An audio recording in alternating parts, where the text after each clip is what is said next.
What's happened? What is this place?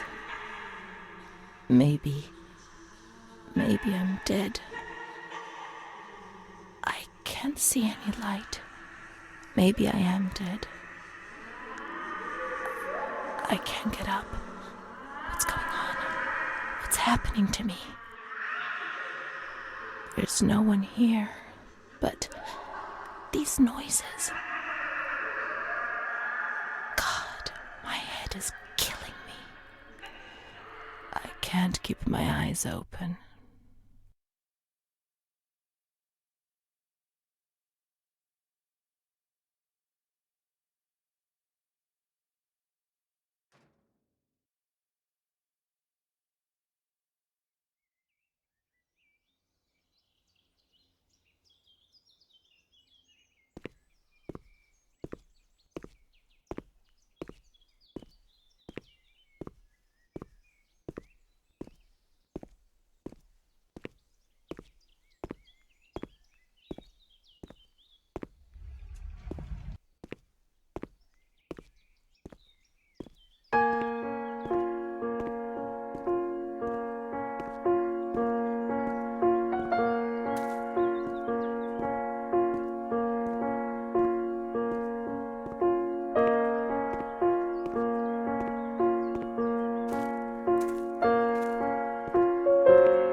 This place.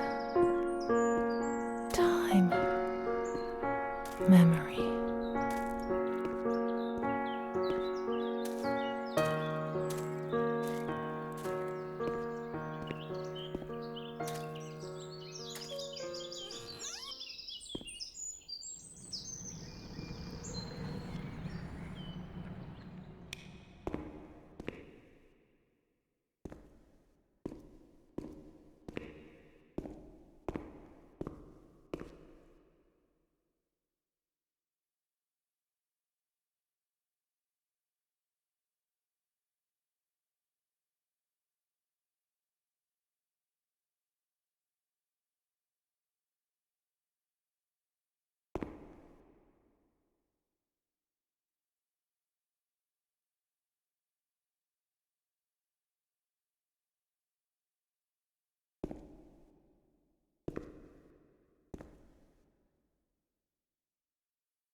The only thing I remember clearly is Charlotte, my doll.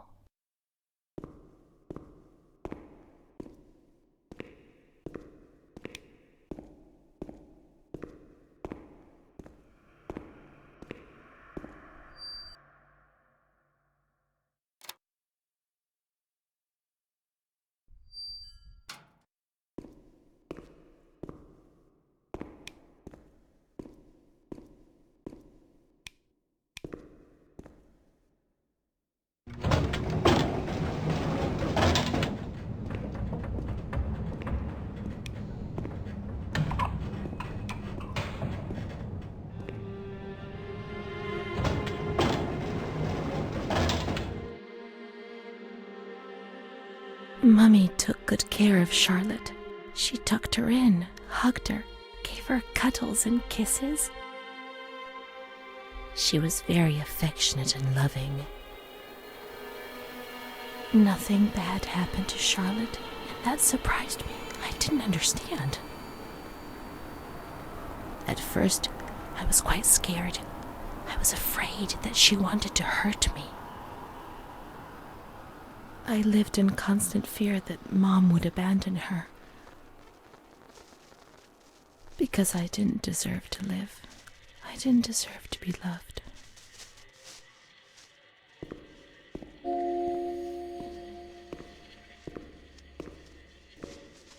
It's cold and it's dark. Look, she's cold. She'll get ill. We can take care of her. Nobody can stop us. Charlotte is a good girl. Charlotte will be comfy here. But it's cold. No, it's cold. Don't shiver, Charlotte. The cold will go away. It'll go away.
The cold has gone away now, you see? The light, the warmth. We can do it. The cold will go away. It has to. Now we can enter the ward where everything started. It all began in the observation ward on the ground floor.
Didn't go dark.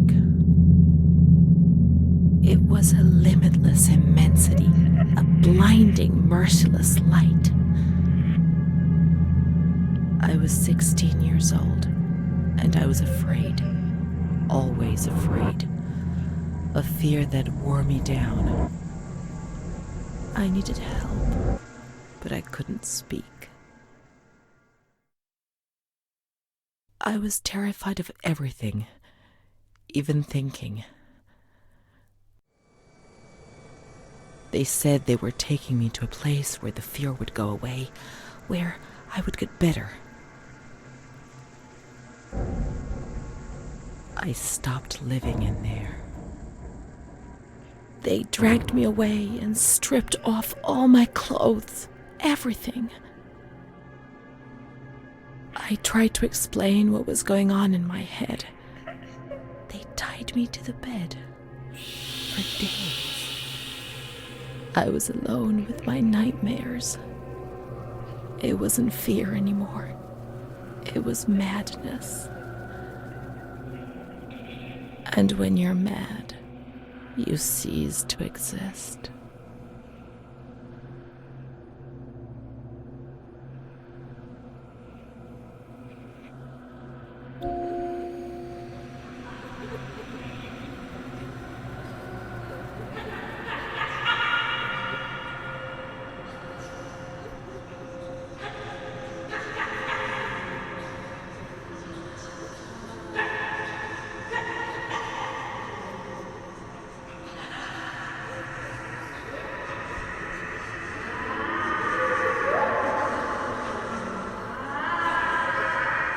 She was my only hope in this hell. I was descending down, down among the damned.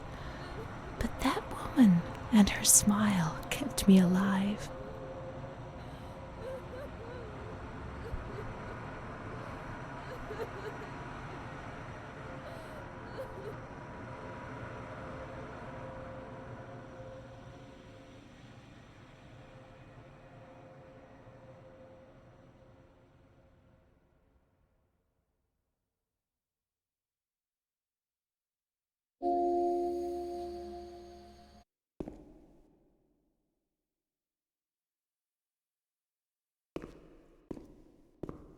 The door is locked from the outside.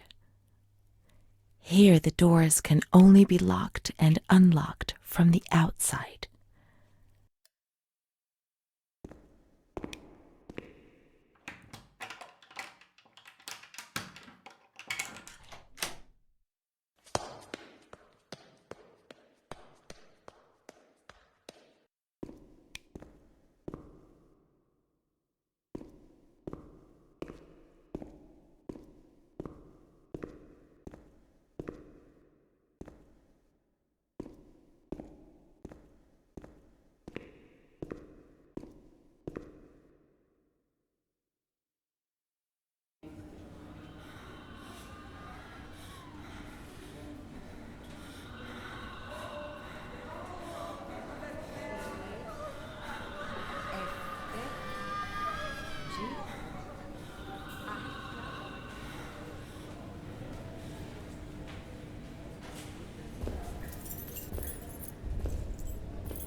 He laughed, panted, and slobbered all over me. It hurt me when he touched me. I thought I'd suddenly split open with a loud crack, and I would be shattered into pieces. I felt fragile, sick, dirty, degraded. All I could do was clutch Charlotte tightly while Renee obeyed. He was the master in the realm of light. I was being consumed by the evil act I had committed. I threw up and could feel hell getting closer and closer. Those tests the doctors did to me. They said there was something growing inside, and they wanted to drag it out of me.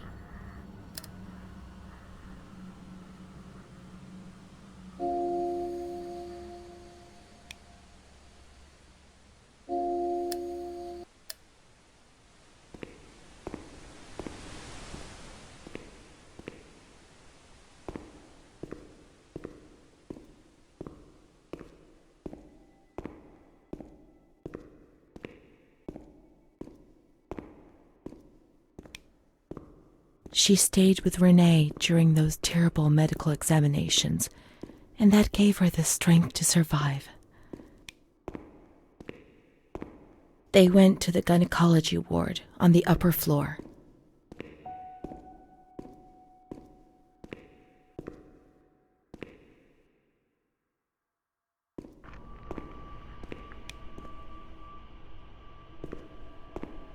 August 21st, 1938. Confidential.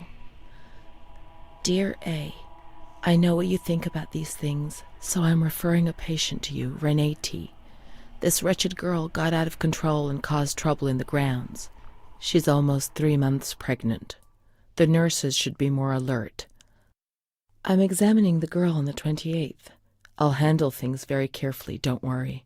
We don't want to make matters worse. Then they said that Renee was crazy, and that the illness was all in her head. Careful, little girl, careful. I was scared, and I didn't talk to anyone about the illness. Only her. Not even the other doctor. He never touched Renee. He just wrote things down. You can tell me everything. Don't be afraid, he said. Everything's going to be fine. Do you want to know what I am writing? I note down what I observe in you, everything I see. He didn't hate Renee. He tried to help her, but he rarely examined her in those small surgeries.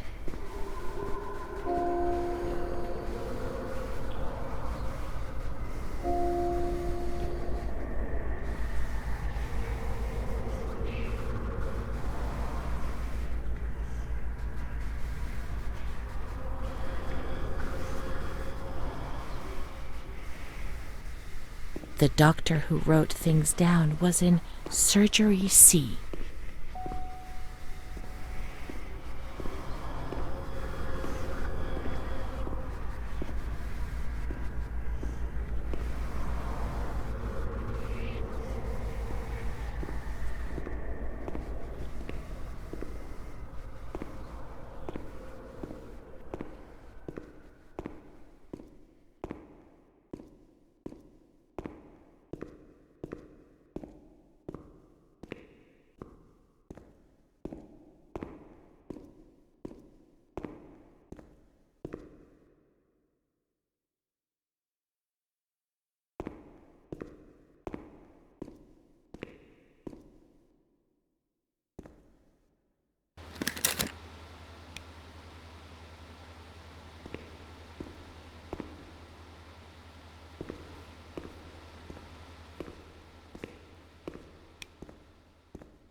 March 12th, 1938. Renee T., 16 years old. Menstruation at age 12. Housewife. Father unknown. Mother a seamstress. Admitted in observation yesterday morning from Pontedera, accompanied by a police officer authorized by the examining magistrate of the Court of Pisa to be admitted for a psychiatric evaluation, which I have carried out. Medical certificate. Mental illness preceded by warning signs. Has suffered from depression for a year, believing she had tuberculosis. Food deprivation. We can't read this document. It is forbidden. We mustn't. If they find out, there will be trouble.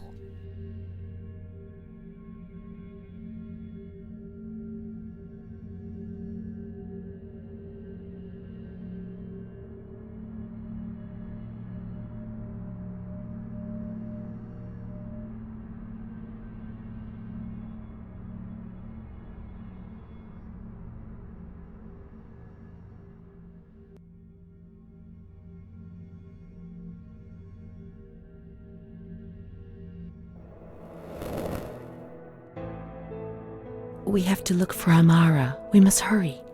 We have to follow the memories and make sure they don't fade. She is frightened, hears noises and ghosts, presents serious signs of anxiety psychosis, suffers from hallucinations. She is anxious, confused, her expression is distressed, a questioning look as if terrified, disoriented. She feels confused, hears voices shouting in her head. She doesn't understand things properly. She has been feeling unwell for 2 or 3 months. When questioned, she replies, "My mother wants to hurt me. I am always scared of her. She chases me." "Why are you here?" "I argued with my mother and was so upset that I felt like my head was spinning. There was a woman there who wanted to force me into a life of prostitution. They wanted to condemn me to be burned at the stake. Children whispered, called my name." March 16th. She couldn't sleep last night. They wanted to condemn her to be burned at the stake. April 4th. Transferred to the calm ward, still under my supervision. "Yes, that's true. The ward where Amara was. Yes, the stake. The children wanted to burn Renee. She had to pay for what she'd done, like witches at the stake."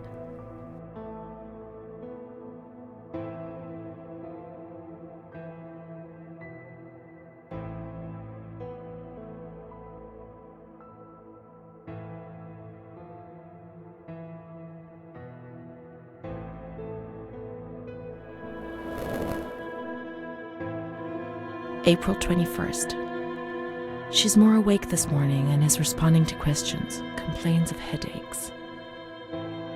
She became agitated when she found out her mother was there. She says that one day, many years earlier, she was with a friend of hers and met a man who made her get into a car and took her for a ride. He made her smoke cigarettes and drink liquor, and the man showed her certain things. He tried to hurt her and made her go crazy. She says he promised to marry her and made her swear to keep what had happened a secret. These facts were essentially confirmed by her mother. After that, she became arrogant, impatient, and hostile towards her family, especially her mother. She started taking off her clothes in public. Her moods would swing from laughter to tears. She rants. She pleasures herself. "I can't remember these things, only the guilt, the stake. I know I deserved to pay for that guilt. I knew it even then."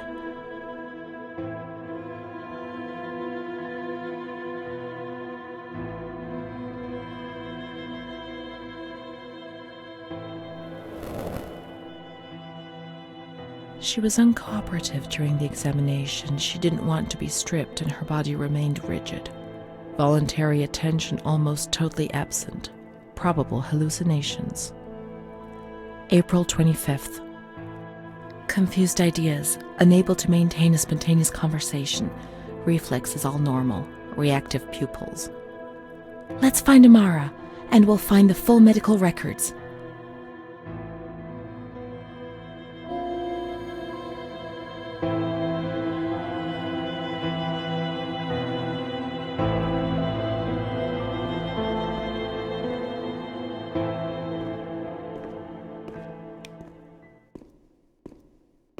the grounds at the back of the hospital, and then down to the kitchens.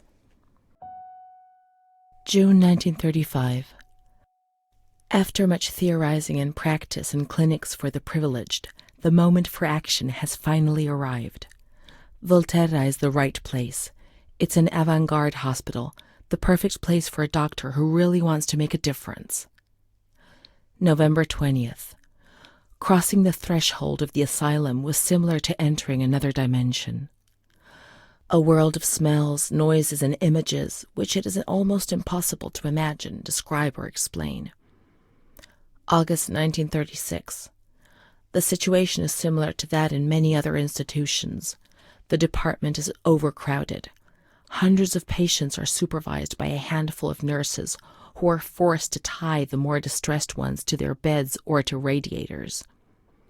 They do 24-hour shifts. It's impossible to work like this. We doctors rarely see the female patients, and it's the nurses who tell us what's happening to the women.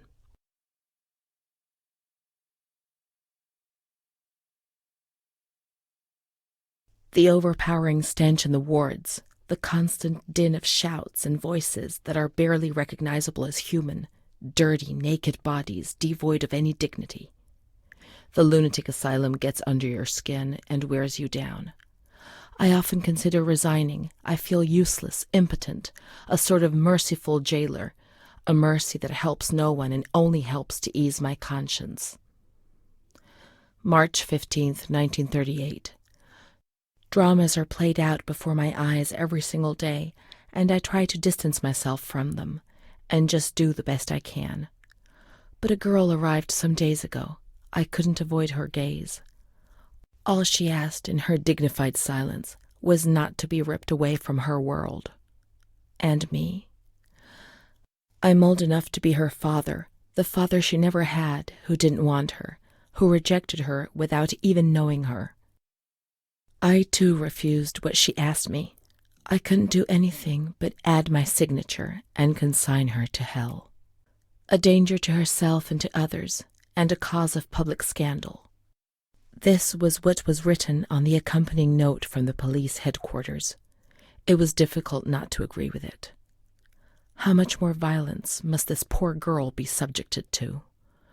Her gaze is so intense, so far removed from the carefree nature which should be the joyous hallmark of her age. I cried myself to sleep in my solitude. I kept thinking about those sad and frightened eyes staring at me.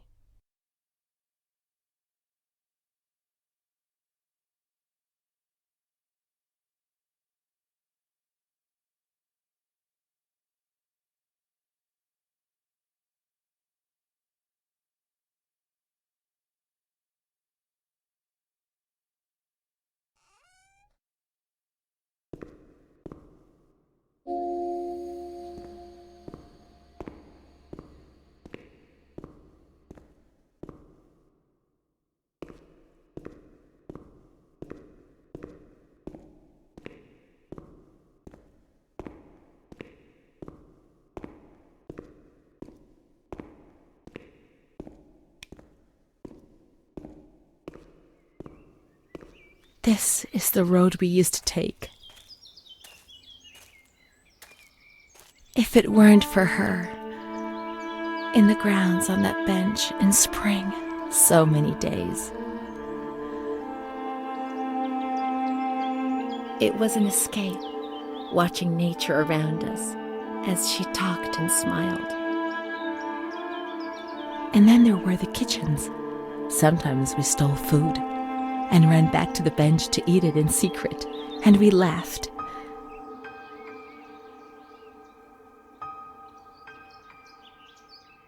She did things to me. Sometimes she touched me. In the shower, I felt her body against mine for the first time. It was a shiver that warmed my soul. Eyes closed, the light slipped away.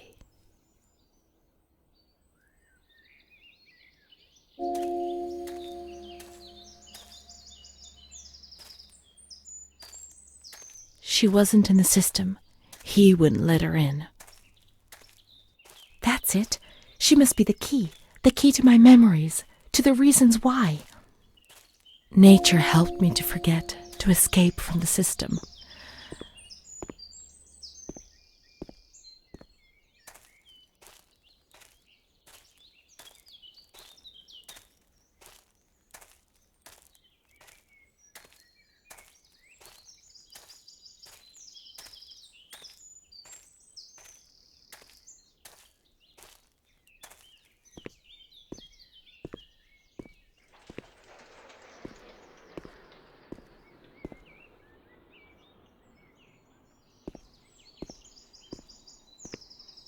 The scent of spring. The land of light was far away, and we spent the days chatting on the stone benches.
Let's look for Amara in the kitchens in the basement of the building, behind the greenhouse.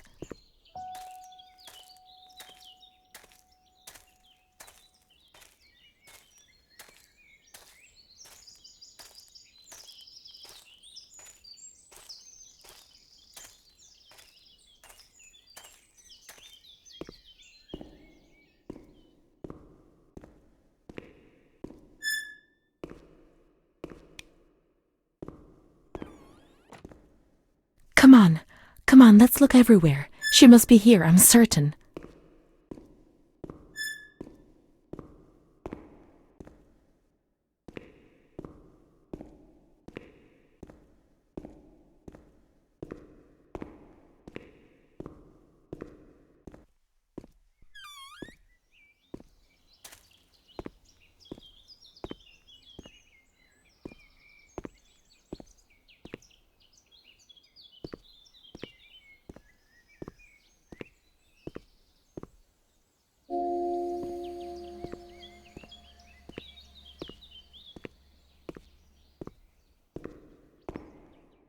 Keep looking. We mustn't give up.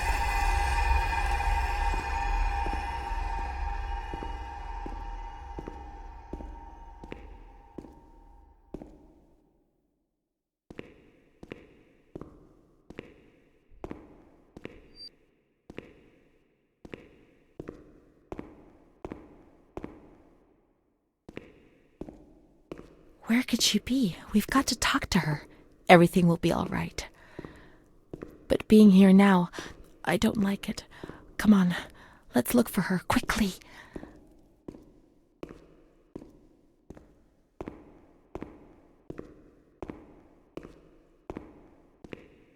We can't stay in here too long. They'll find us.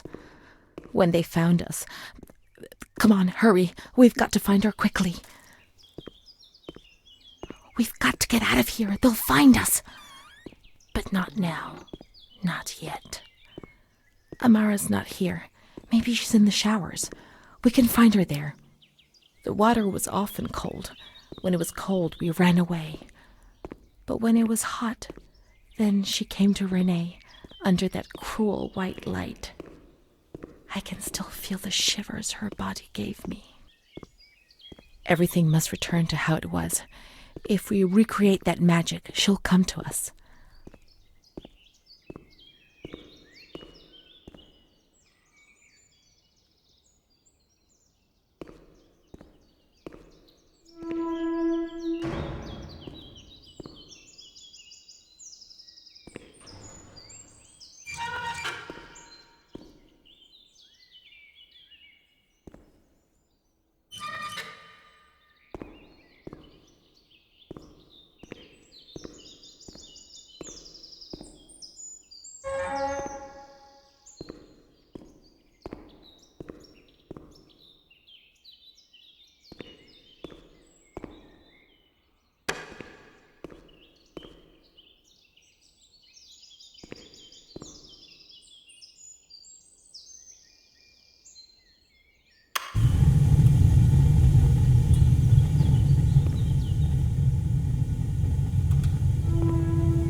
We have to turn the water on in the showers and switch the boiler on.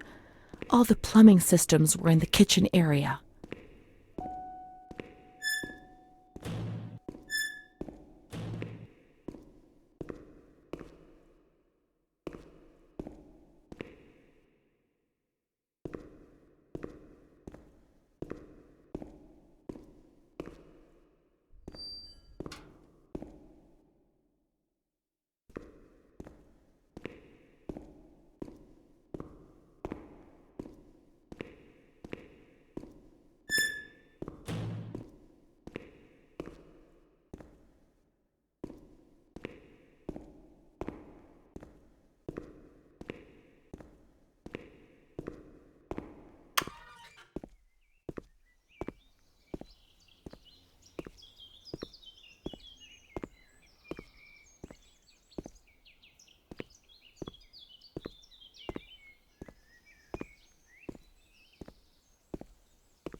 Now everything is ready.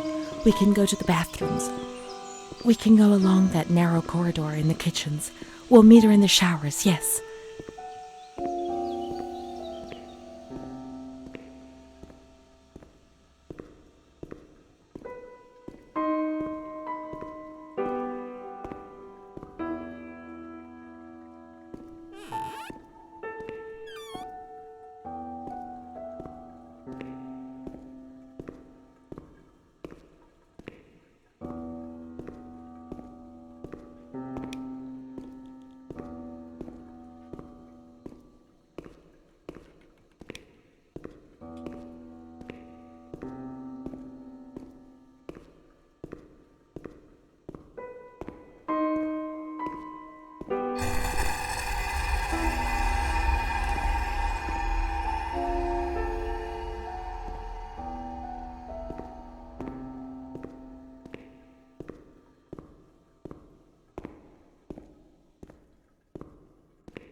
Everything's ready.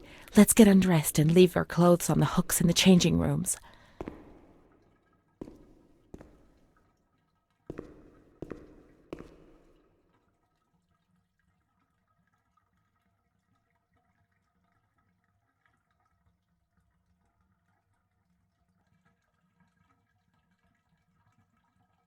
Let's turn the water on now, and everything will be as before.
Amara was everything I could have been, but she no longer existed.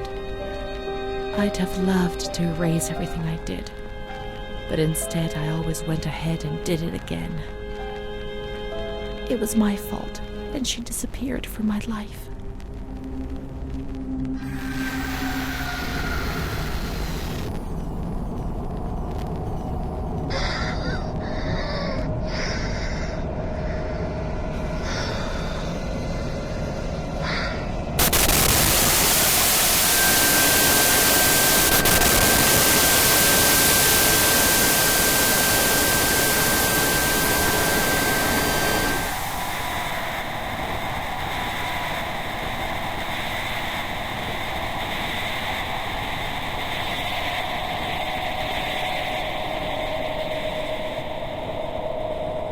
They gave you injections there, which made your body and soul tremble violently.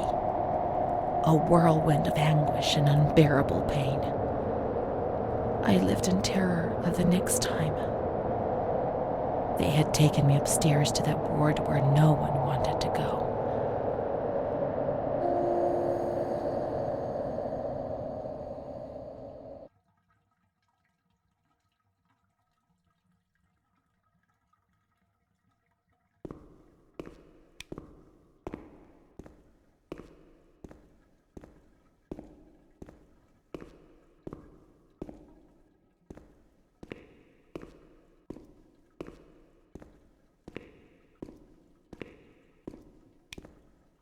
Let's look for Renee's room in the slightly agitated ward.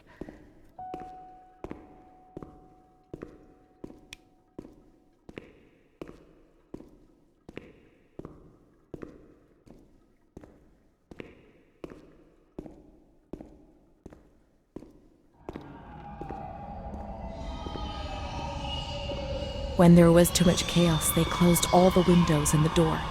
They turned off the lights, and it was pitch black.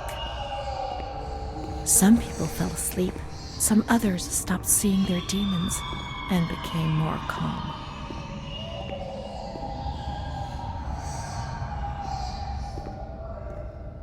Montefoscoli, December 20th, 1941. Dear Director, could you please let me know how my daughter, your patient Renee T., is getting along? I've written to my daughter several times, but have received no reply. I'm very worried, particularly as I've been ill for some time and have not been well enough to come and visit her. Please kindly let me know when it will be possible for me to bring my daughter home. Your humble servant, Ada T. Bring this letter to the attention of Dr. C so he can assess the potential discharge of the patient.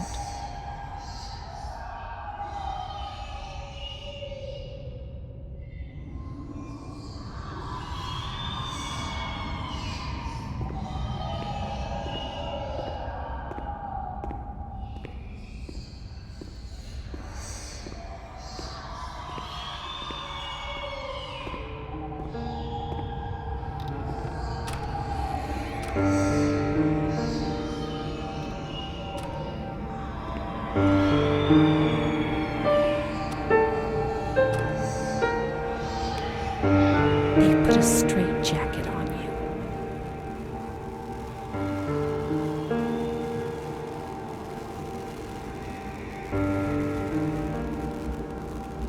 They gave you a cold shower.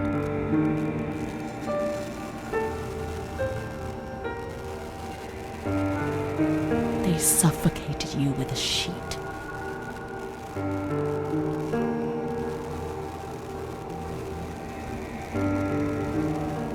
They tied you to the bed. They tied me to the bed.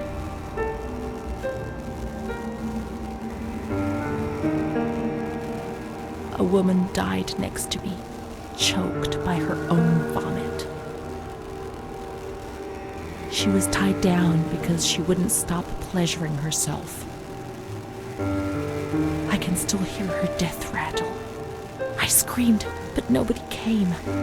Everybody screamed in there, all of them. It was then I saw the doll, which wasn't Charlotte. No, she wasn't Charlotte.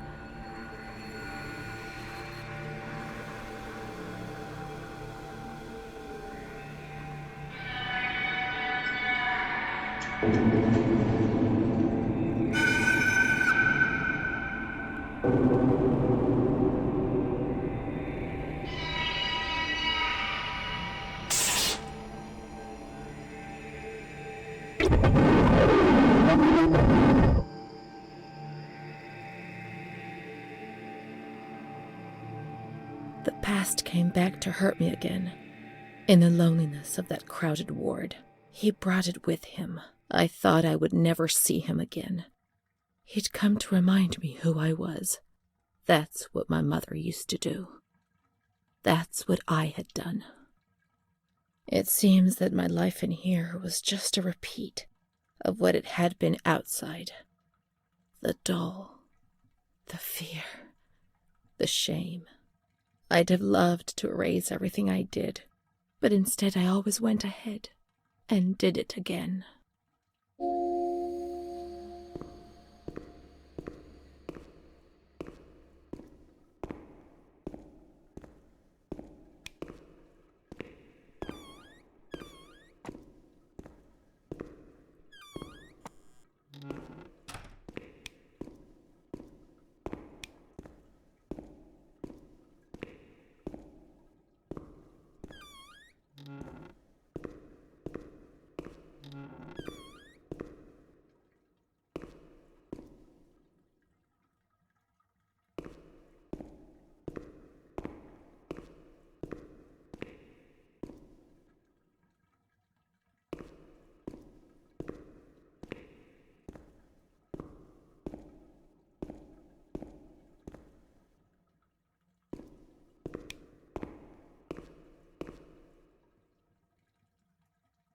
Montefoscoli, November 12th, 1939.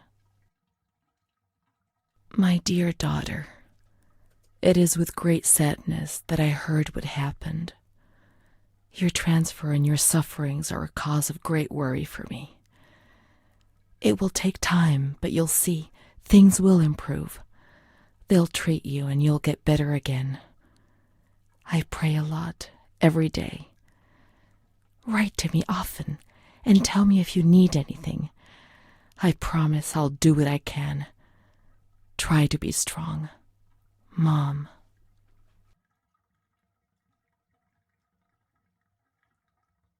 This is the last letter she wrote to me. Once I was put into this ward, I was overwhelmed by loneliness. After that medical examination, I received no more letters from Mom. Why is that man here? Why doesn't she come to see me? Did I make a mistake? It didn't seem like she wanted to abandon me. What did I do wrong? I'd like to be able to reply to her again now, to change things.